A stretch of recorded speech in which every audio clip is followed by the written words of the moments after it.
India में अगर किसी कार कंपनी की बात करें जिसके पास लंबा चौड़ा एसयूवीज का पोर्टफोलियो हो तो उसमें किसी और कार कंपनी का नाम नहीं आता, सिर्फ और सिर्फ मर्सिडीज बेंज इंडिया का आता है। ऐसा इसलिए क्योंकि इस कार कंपनी के पास 13 एसयूवीज मौजूद हैं और जीएलए से लेकर जीएलएस मायबाग तक आपको देखने को मिल जाती है। और हाल ही में अगर कोई ऐसी एसयूवी आई है जो कि भारतीय बाजार में थोड़ा बहुत नाम कर रही है, वो कोई और नहीं मर्सिडीज की GLB है।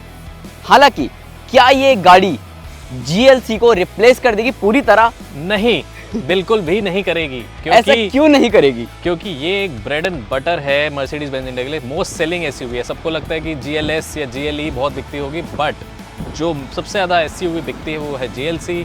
और अगर उसके बाद बात करें सेडान सेगमेंट तो ई क्लास लॉन्ग व्हील बेस। अब ये दोनों ही गाड़ियों का एक तरीके से जनरेशन चेंज आ चुका है, बाहर रिवील हो चुका है।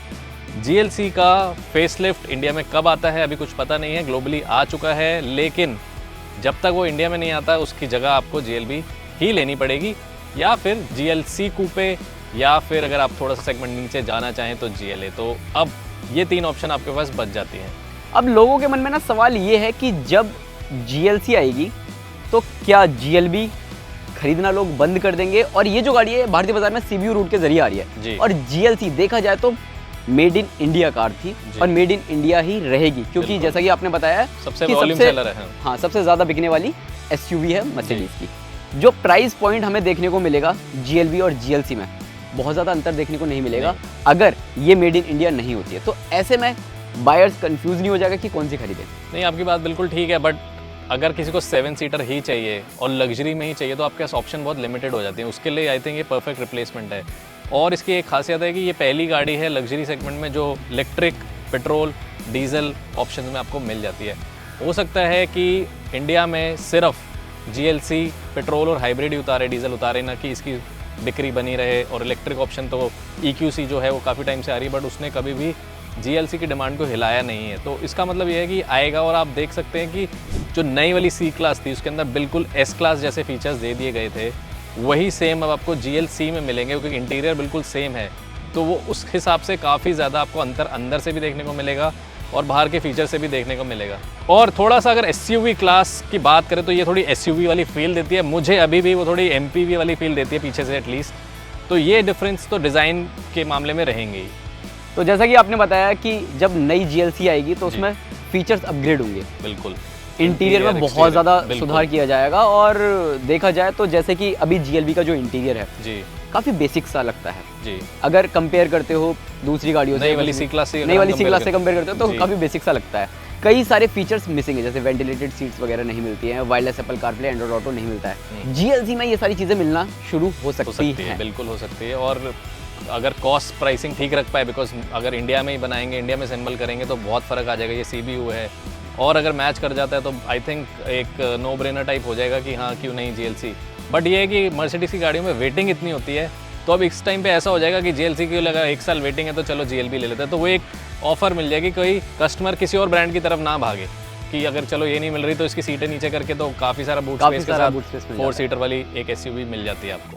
लेकिन कुछ बायर्स ऐसे होते हैं जिन्हें सिर्फ मतलब थोड़ा फोकस रहता है कि नहीं यार लेटेस्ट गाड़ी चाहिए, अगर कोई लग्जरी कार लेने जा रहे हैं तो लेटेस्ट चाहिए। बिल्कुल, वो तो है। ऐसे भी लोग हैं जो मुझे अभी फ़ोन करके कह रहे थे कि मेरे पास 2020 की C क्लास है बट मेरे को अब 2022 वाली चाहिए। तो आप समझ सकते हैं कि कितनी जल्दी वो टेक्नोलॉजी के लिए चेंज करने को तैयार हो जाते हैं। जैसे कि आप टेक एक्सपर्ट हैं, टेक के बारे में आपको ज़्यादा पता है, इंटरनेशनली भी अगर आप जाते हो तो गाड़ियों के बारे में देखते हो, जानते हो, सारी चीज़ें आपको नॉलेज रहती है, अपडेट रहते हो प्रॉपर।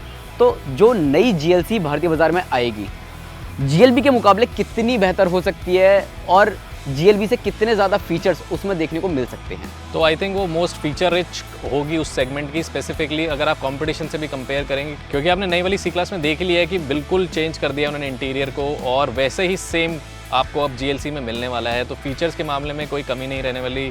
मसाजर्स, वेंटिलेटेड सीट्स, पीछे भी स्क्रीन लगाने के ऑप्शन, ये सब सारी चीज़ें मिल जाएंगी। तो इस तरीके से आप बोल सकते हैं कि वो जो उसको भी मिनी S की तरह कंपेयर किया गया था C क्लास को, तो एक्चुअली में इसको मिनी GLS बोलते हैं।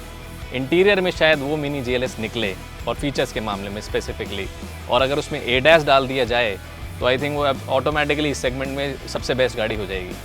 बहुत ज़्यादा वार्तालाप नहीं करते हैं, अदरवाइज़ वीडियो बहुत ज़्यादा लंबा हो जाएगा। तो आखिरी सवाल यही है, GLB खरीदें या फिर GLC का वेट करें? GLC मुझे जो लगता है इतनी ज़्यादा हॉट सेलिंग गाड़ी है इंडियन सेगमेंट के लिए, तो वो ज़्यादा इंतज़ार नहीं कराएंगे, इस साल के अंदर ही हमें मिल जाएगी जो इंटरनेशनली अब अनाउंस हुई है। तो अगर आप वेट कर सकते हैं कुछ 6 महीने के करीब, शायद दिवाली पे ये बम्पर रिलीज़ हो या बम्पर लॉन्च हो मर्सिडीज़ की तरफ से, तो आई थिंक GLC की वेट कर सकते हैं।